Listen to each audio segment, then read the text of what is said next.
Então, muito bom dia a todos. Vamos dar início ao 11º Congresso Internacional de Segurança, Higiene e Saúde do Trabalho. Diversos estudos efetuados a nível europeu revelam que o stress está na origem de 50% a 60% do total de dias de trabalho perdidos. A segurança e saúde do trabalho é, em minha opinião, um pilar fundamental para quem se quiser desenvolver e para quem quiser prosseguir no caminho da qualidade. A Ordem dos Engenheiros, como sempre, assume-se um parceiro na discussão e na busca de soluções técnicas e estratégias nas matérias em causa. Relate and network. Se faltar isto. Vais criar ali, não vais criar ali porque eu tenho aqui. Está a decorrer de acordo com as minhas expectativas e provavelmente com as expectativas dos participantes, dos moderadores, dos oradores, e excedeu em alguns pontos as minhas expectativas, nomeadamente amanhã de sexta-feira, e espero bem que agora à tarde, na mesa redonda com os parceiros sociais, as expectativas sejam ultrapassadas, pelo menos por parte dos participantes.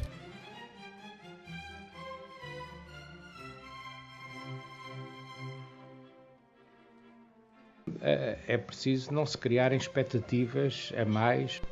A CGTP também ensina acordos. 0 acidentes, 0 doenças profissionais e 0 mortalidade. É disto que se trata, portanto. Quem é que conhece? Uma obra portuguesa, produzida a partir de um estudo de investigação qualquer de uma universidade portuguesa sobre este domínio. Se alguém conhecer, eu dou um repousado. Não tenho muito mais para dar, fruto da crise, não é? Mas... que damos uma ideia excelente e nos dizem que não estamos cá para pensar, mas estamos cá para trabalhar. A Comissão Europeia e a União Europeia, no feito. Há uma série de metodologias também que devem ser aplicadas. Isto é para desanuviar. São coisas tão simples que até dói. E nós andamos atrás dos grandes modelos de motivação. Se não temos leis, aqui dá o rei porque não temos leis. Há já um reflexo de grande desenvolvimento desde que nós começámos a trabalhar nestas questões da segurança no trabalho, nomeadamente a partir da transposição da Diretiva Quadro em 1991, com o Decreto-Lei 441/91. O que eu penso é que o caminho que estamos a traçar é um caminho de pedras, não é? E é ainda estamos ligeiramente atrasados em termos culturais para percebermos que isto é uma ferramenta essencial, não só para o trabalho, para a competitividade, mas essencialmente para a própria felicidade. Não é? Eu costumo dizer que, no fundo, o que se pretende é que o trabalho não traga mágoa, não traga acidentes, doenças, e há uma variedade enormíssima de questões, e agora acabamos a sessão da segurança rodoviária em trabalho, que, de certa forma, convergem para a segurança e saúde no trabalho. E temos que estar muito mais atentos. Há uma questão que eu penso que essa reflete também a nossa vida na segurança no trabalho e o porquê de não haver grande entusiasmo por parte das pessoas, do público em geral, tem a ver também com a inobservância por parte dos nossos políticos quanto a esta questão. E o caso, é este caso do 11º Congresso Internacional de Segurança e Saúde no Trabalho. Nós fizemos convites às entidades políticas, neste caso à própria tutela, não é? Na pessoa de 2 ministérios, não é? Um deles que tutela a mesma parte da Inspeção de Trabalho e da Segurança no Trabalho, e apenas recebemos, digamos, a aceitação para pertencerem à Comissão de Honra e nunca, já há muitos anos que não é? E este também foi um exemplo que não aparecem. Isso é um reflexo que se nota no público, o público reflete isso.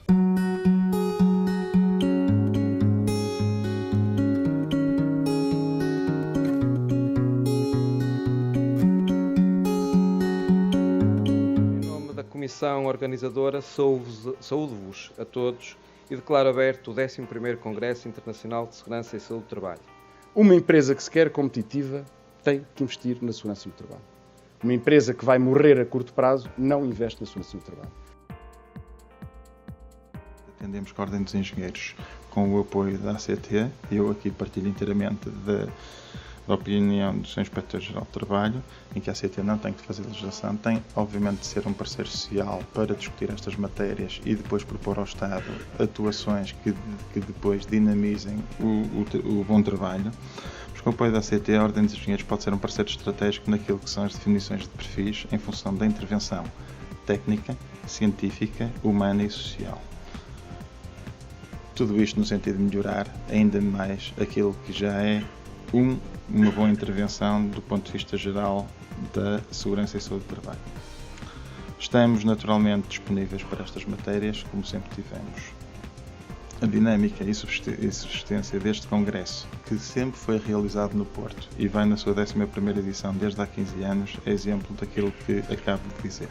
Portanto, a única coisa que deixo é o desejo de bom trabalho nestes dias e, como diz o subtítulo do Congresso, a competitividade do trabalho é a palavra-chave. Obrigado.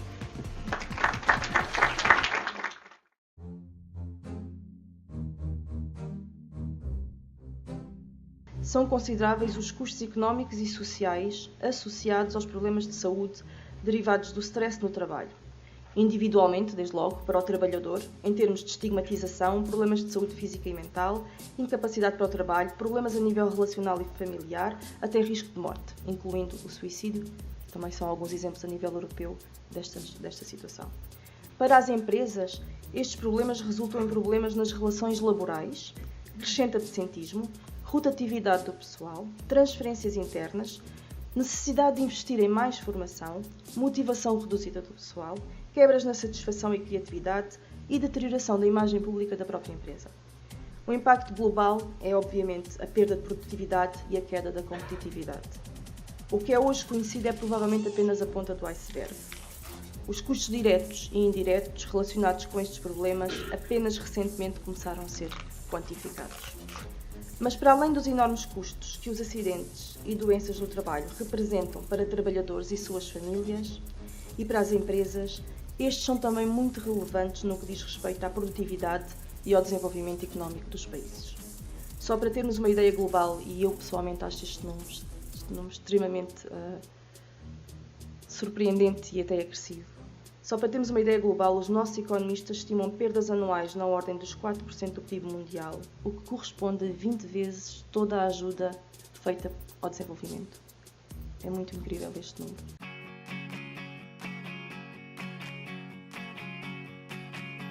So our mission is to make Europe a safer, healthier and more productive place to work by promoting a culture of risk prevention and to improve working conditions in Europe. And for us it's very important the networking, because we are a small agency of only 65 workers, and so but we work together with all of Europe, and we have a tripartite board which consists of government representatives, employers and worker organizations. It means from each European country we have one worker, one government and one employer representative. So for us this is a very important part of our work, that we express the message and that we work together with the countries. We had several studies which show the scale of the problem. For example, half of the European workers said that stress is common in their workplace, and the main reasons are job reorganization or job insecurity, especially in these times of crisis and Southern Europe. There's excessive workload, harassment or lack of support, because on the one hand you can have the stress, but on the other hand, if you have the support from your colleagues, I mean, that can counterbalance your stress, and so this is also a problem. And we think, many workers also think, 40%, that stress is not really handled in their workplace. This is also, let's say, confirmed by our ESNA survey, what was a representative survey of all European enterprises, and where on the one hand 80% of the European managers said they are concerned about the stress at work, but on the other hand only in 30% of the organizations they have some procedures in place to deal with psychosocial stress. So there is a little bit contradiction or a gap between what the people are aware of. They are aware that it's a problem, but on the other hand they are not acting on it, and that is really something we want to address with a new campaign. So to give practical instruments, to give advice, to raise awareness that really there are practical actions in place.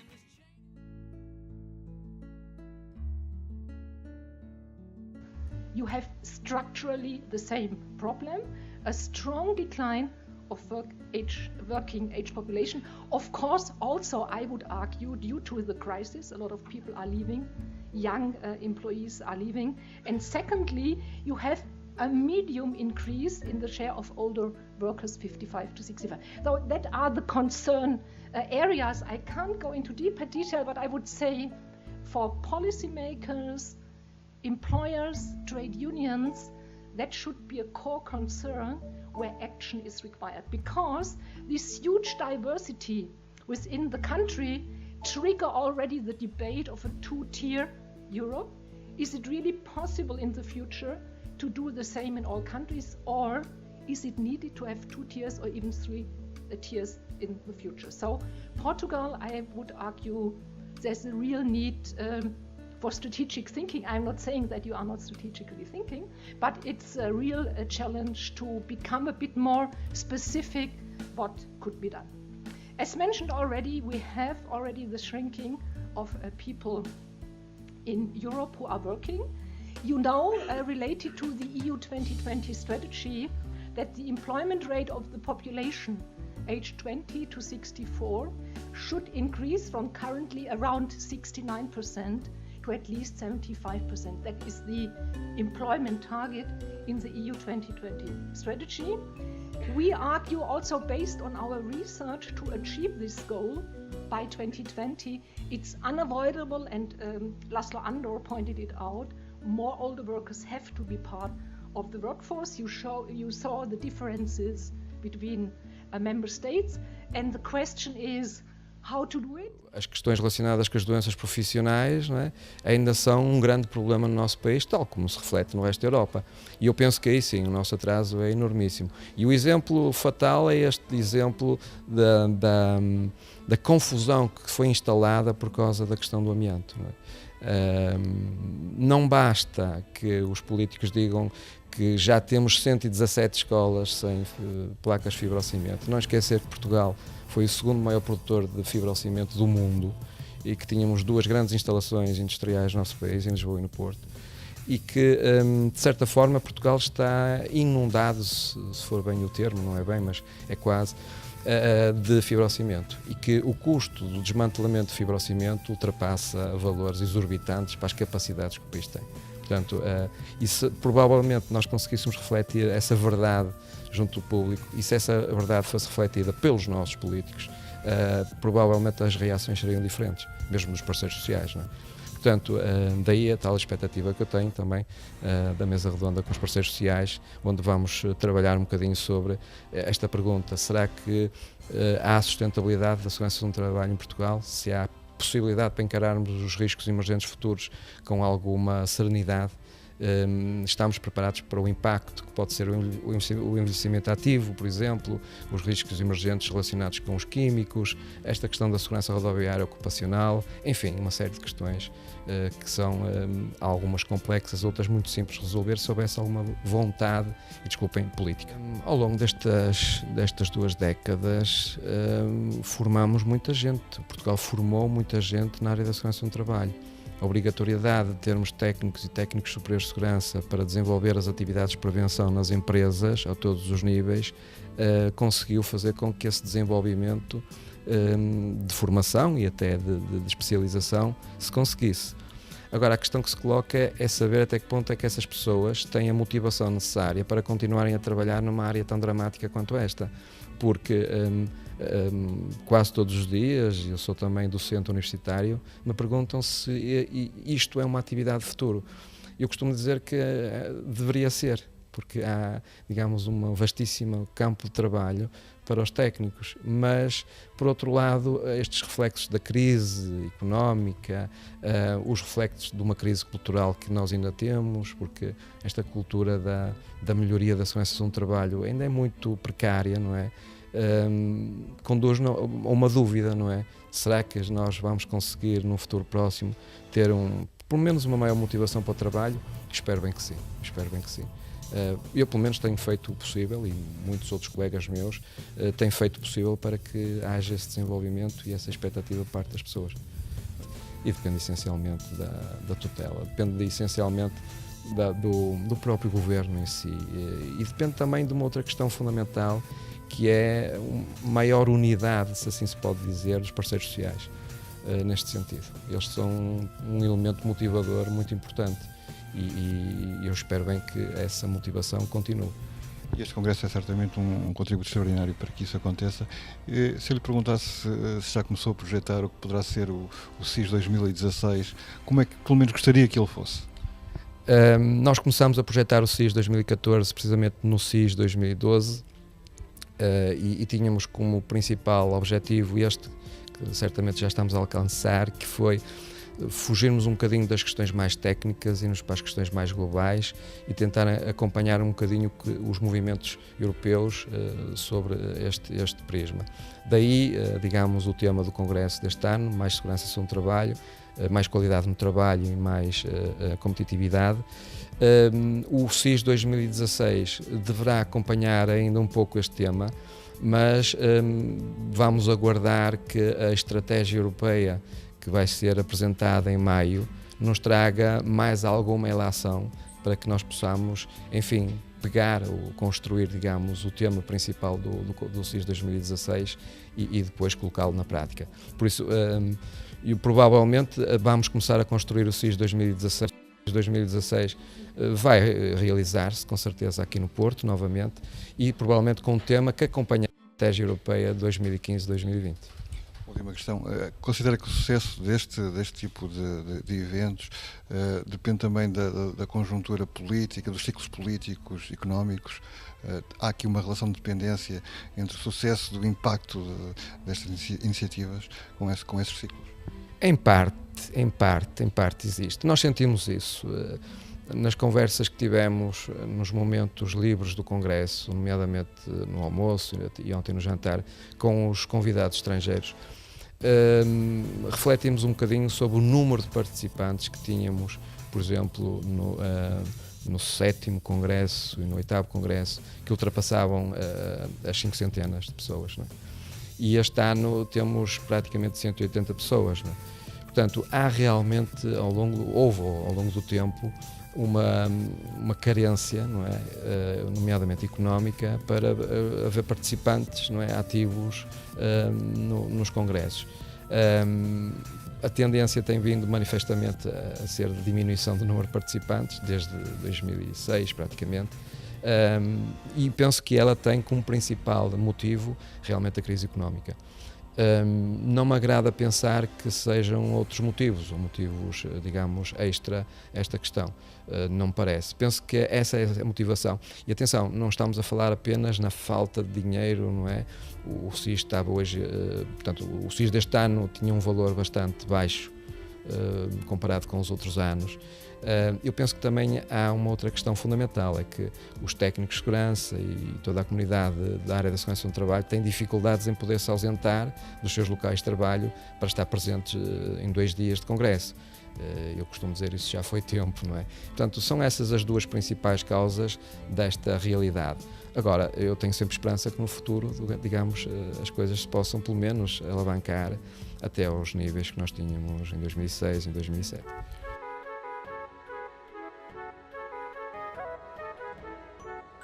A nível dos requisitos legais, obviamente também são muito sensíveis, mas sempre que há propostas de melhoria, nomeadamente porque fazemos os tais planos de ações coletivas e que ninguém gosta de ter os planos por fechar e dá sempre aquela visibilidade, há planos que não estão fechados, há qualquer coisa que não está a ser cumprido, portanto isso também dá alguma visibilidade a nível das reuniões industriais que se vão fazendo, onde a administração decide o que é que vai propor para o Conselho Executivo aprovar. A esse nível nós temos muitos... Temos é que preparar bem a informação para que se consiga chegar lá em cima sem deturpações pelo caminho. É isso basicamente que temos que fazer. Mas com algum esforço da equipa consegue-se colocar a informação bem visível. Indicadores nas empresas, os nossos sistemas de gestão, mas não devemos definir objetivos para eles, porque definindo objetivos não é garantido que o número de acidentes vai baixar só porque queremos reduzir 0 ponto qualquer coisa num dos índices. Portanto, tem que haver outro tipo de controle.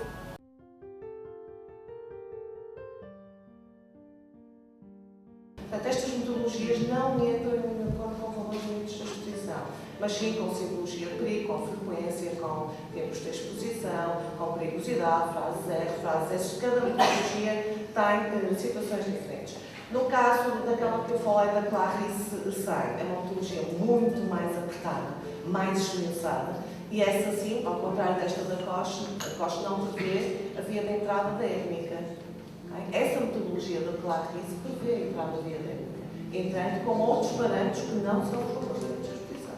Mas quando eu digo que estas metodologias nos permitem qualificar o risco, vou chamar assim, mesmo para agentes químicos que não têm valores limites da exposição, é verdade, porque ele não entra em linha de conta com os valores limites da exposição. Não sei se ficou claro.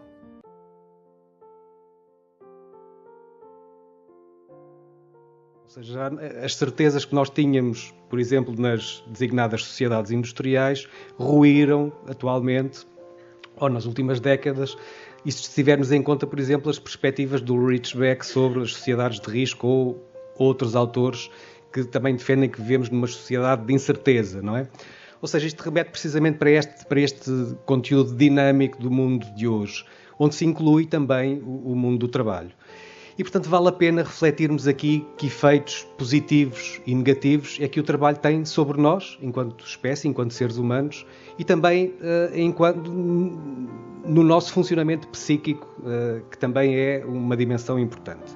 Aquilo que a investigação, em geral, nos tem apresentado como dados, digamos, mais conclusivos, e são dados que são, digamos, comuns a estudos quer realizados em Portugal, quer em diferentes países no mundo, é que a qualidade de vida no trabalho tem, em primeiro lugar, um forte impacto nos comportamentos. E este é um aspecto fundamental que nós devemos, de facto, considerar e pensamos nele imediatamente enquanto implicações deste tema da qualidade de vida no trabalho. E apresento-vos aqui, enfim, nesta projeção, alguns exemplos onde, de facto, em comportamentos nos quais a qualidade de vida no trabalho tem empenho, tem implicações. Falamos claramente questões que têm a ver com a satisfação profissional, falamos com questões que têm a ver com o envolvimento, com a implicação do trabalhador no seu trabalho, falamos de questões que têm a ver com o desempenho e, portanto, que têm implicações naturalmente muito diretas depois ao nível das avaliações de desempenho, tem claramente a ver com aspectos de comportamentos que nós chamamos, na área da psicologia, os comportamentos organizacionais, como, por exemplo, a intenção de turnover ou o turnover real, isto é, a vontade de deixar o trabalho que tem ou deixar mesmo o trabalho que se tem.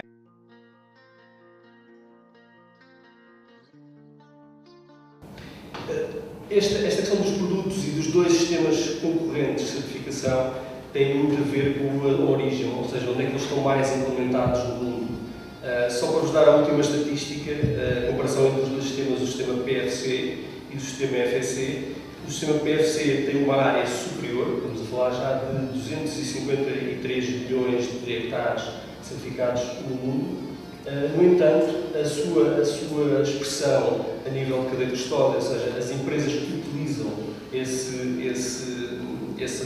material certificado, é menor quando comparado com o número de certificados de cadeia de custódia do FSC. Estamos a falar de 10 mil empresas a nível mundial que têm a capacidade de incorporar nos seus produtos este material certificado, enquanto no FSC já são 27 mil empresas que têm essa capacidade. Vejam que a principal dificuldade na certificação destes sistemas está precisamente no cumprimento dos requisitos legais e muitas vezes não nas práticas de gestão, embora existam não conformidades necessárias. Assim, ou seja, como conclusões, podemos dizer que, e já aqui foi referido e sublinhado, que maioritariamente aparece integrado com outros sistemas de gestão, esta certificação. As maiores dificuldades também aparecem associadas, ou à certificação desta norma, aparecem associadas ao cumprimento dos requisitos legais. E até vos posso adiantar o seguinte: como sabem, os organismos de certificação não podem, são obrigados a sigilo dos seus clientes e há regras apertadas para confidencialidade, mas posso-vos dizer que normalmente estas situações são aquelas que revelam maior dificuldade no fecho dos processos de certificação e nas emissões do certificado.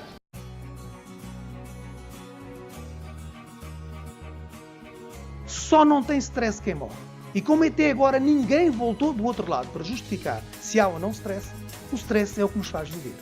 Os níveis de stress é que fazem com que nós possamos respirar, falar, rir, rejubilar, festejar, gritar efusivamente. Portanto, o stress é efetivamente uma coisa boa. Fantasticamente boa. É com ele que a vida começa, os primeiros choros do bebê, é com ele que a vida se torna intensa quando terminamos um curso, ganhamos uma prova de atletismo, acabamos de escrever um livro ou, no final, quando acabar a minha apresentação, se ficar ali descansado, à espera que ninguém me atire com nada, se ninguém atirar eu ficarei rejubilantemente satisfeito. É isto. Mas também é com o stress que a vida acaba mais rapidamente. São os níveis elevados de stress negativo, ajudados pelo cortisol, que fazem com que glicémias, colesteróis, problemas cardíacos, taquicardias e por aí fora, sejam potenciados. E nós não queremos isso. Ninguém quer, embora estejamos despejados disso, mas não queremos. Mas está hoje justificado, por exemplo, que grande parte dos problemas das lesões musculoesqueléticas, e estamos num Congresso de Segurança e Saúde no Trabalho, são potenciados por questões de nível de stress negativo. E isso é algo que está neste momento a ser epidémico em termos da nossa existência.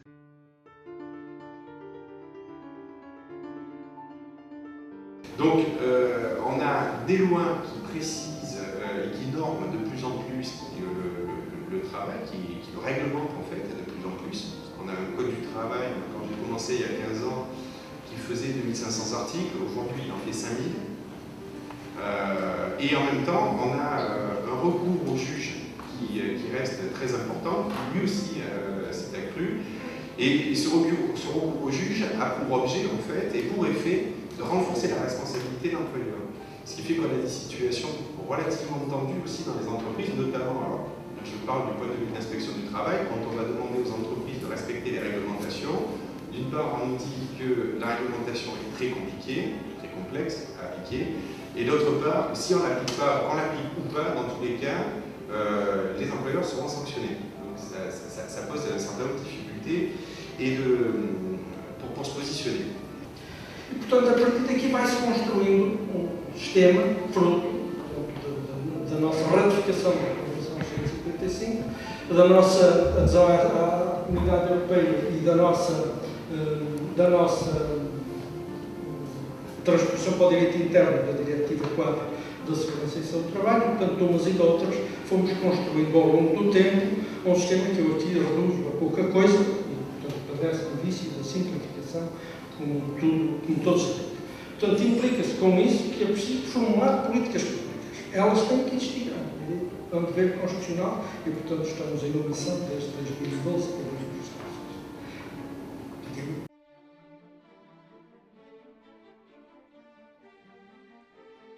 Se considerássemos os cerca de 2.000 acidentes, só 35%, ao fim e ao cabo, dos acidentes é que poderiam ter sido evitados na fase de projeto.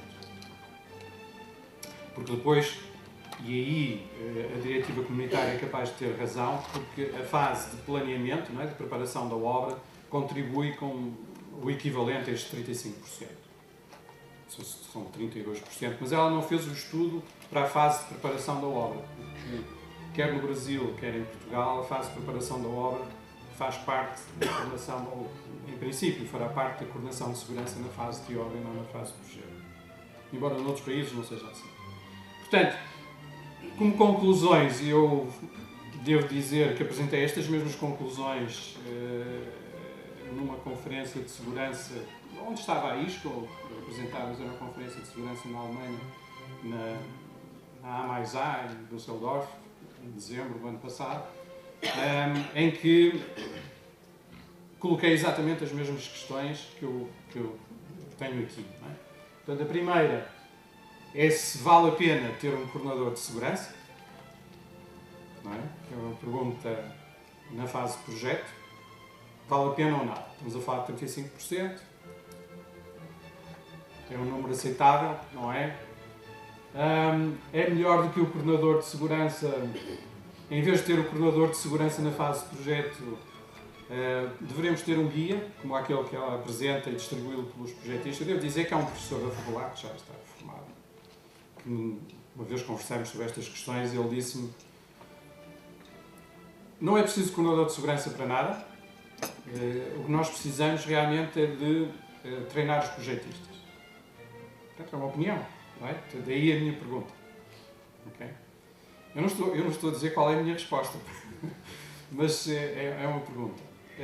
A outra é se este guia que ela propõe é uma boa solução, porque esta matriz depois passou a um conjunto de listas de controle, não é? De checklists que os projetistas podem usar para verificar se estão ou não a terem atenção aos princípios gerais de prevenção, se estão realmente a terem atenção às medidas que, em princípio, poderão evitar os tais 35% de acidentes.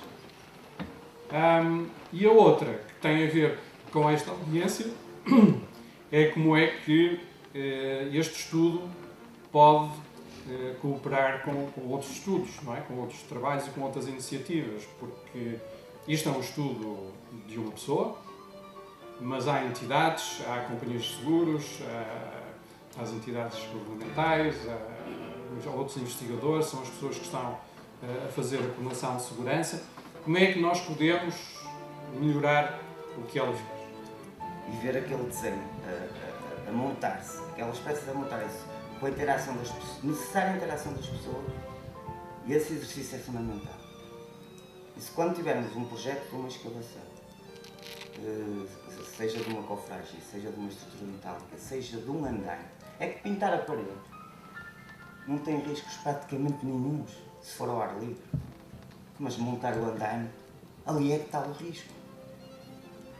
E normalmente a atividade é pintura ou arear a parede. Está bem, como é que se monta o andaime?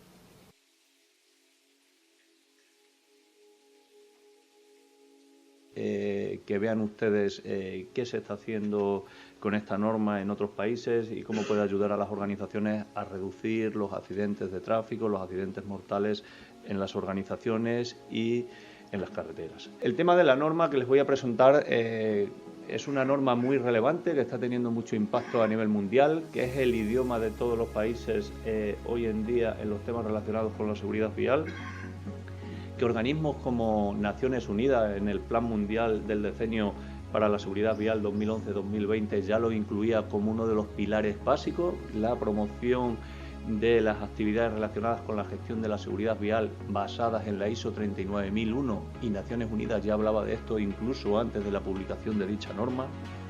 Otros organismos como puede ser la Unión Europea igualmente hablaba, daros cuenta de lo que dice aquí, de que todos los empleadores deberían utilizar la ISO 39001 sobre seguridad vial en el trabajo como un instrumento importante. Incluso hablaba de que todos los signatarios de la Carta Europea y dentro del espacio europeo de seguridad vial pues deberían certificar el sistema. Un tema muy relevante que la Unión Europea en el diario oficial pues hable de estos temas. Y todo esto era incluso antes de publicarse la norma.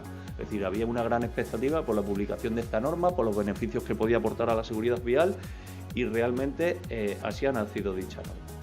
A nivel de mi país, en España, pues está teniendo un gran desarrollo, una gran demanda por las organizaciones, una gran implicación por el gobierno, por los organismos que se dedican a la gestión del tráfico, de las carreteras. Incluso este es un programa típico que hay, o muy conocido en España en las televisiones diariamente, que habla sobre la seguridad vial. Incluso este programa se hacía eco de la publicación de esta norma. Como veis ahí, ISO 39001, una norma con el objetivo de reducir los accidentes de tráfico. A nivel de las administraciones, pues aquí tienen la Dirección General de Tráfico, que es el organismo que gestiona todo el tráfico. El Instituto de Seguridad Vial que es el que yo represento, bueno, pues realizamos programas de formación, programas de educación con todos los colectivos, con niños, con personas mayores, con trabajadores, etcétera, y trabajamos a nivel de factor humano, a nivel de factor vehículo y a nivel de factor vía. Y quizá esto ha sido lo que nos ha llevado a adoptar esta norma. Nosotros llevamos años trabajando en la prevención de accidentes de tráfico dentro de las empresas. Hemos desarrollado cursos, hemos desarrollado herramientas, las ponemos a disposición de las empresas. Nosotros, en cierto modo, debemos de dar ejemplo. Si hay una norma específica sobre este tipo de riesgos y nosotros la vamos a recomendar, lo más lógico es que nosotros seamos, si no los primeros, de los primeros en que nos certifiquemos para conocerla a fondo. Y ese ha sido el objetivo, porque, como veremos ahora, no somos una empresa con una exposición a riesgo elevada. No, el historial de accidentes, lo vamos a ver ahora, no tenemos accidentes de tráfico prácticamente, con lo cual el motivo que nos ha llevado es, bueno, pues a, digamos, dar ejemplo, conocerlo, y al mismo tiempo nos hemos dado cuenta de muchas cosas.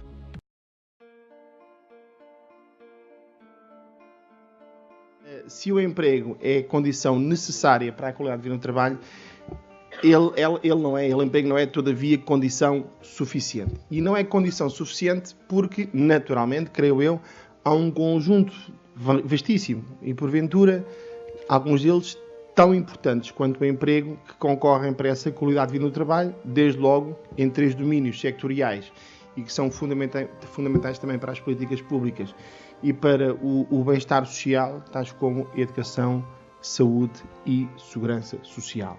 Portanto, são 3 áreas que depois podem remeter-nos para um conjunto de discussões no quadro, admitamos, da conciliação da vida familiar com a vida profissional. No quadro, admitamos, da própria mobilidade do mercado de emprego. Não aceito a oferta de emprego, enfim, em Lisboa, porque estou amarrado a um empréstimo à habitação aqui no Porto. E, portanto, eu até ia, mas não consigo suportar 2 habitações em simultâneo.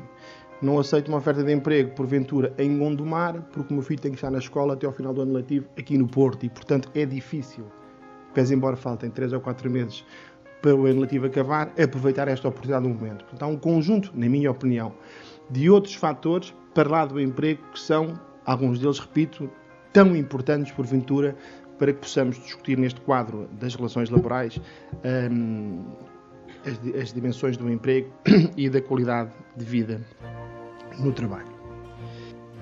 Nós temos hoje no mundo aquilo que eu chamaria uma geopolítica do emprego, não é?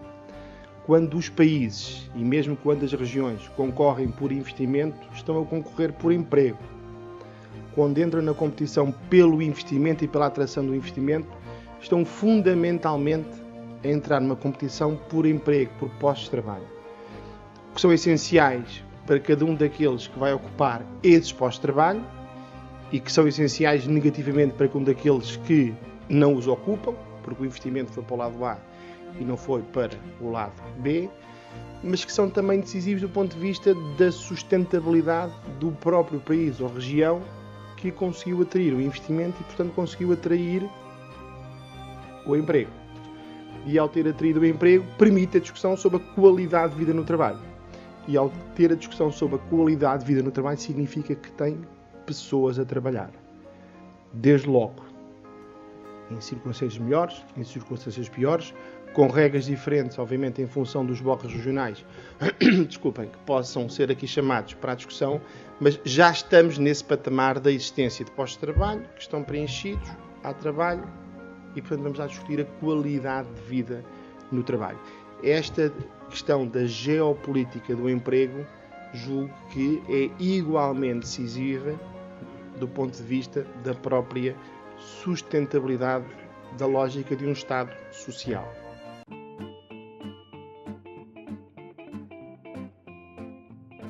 Bom, eu vou então iniciar com a primeira questão. A questão que é colocada à mesa, face à realidade presente e aos vários desafios futuros, valeu a pena todo o esforço de concertação entre o Estado e os parceiros sociais?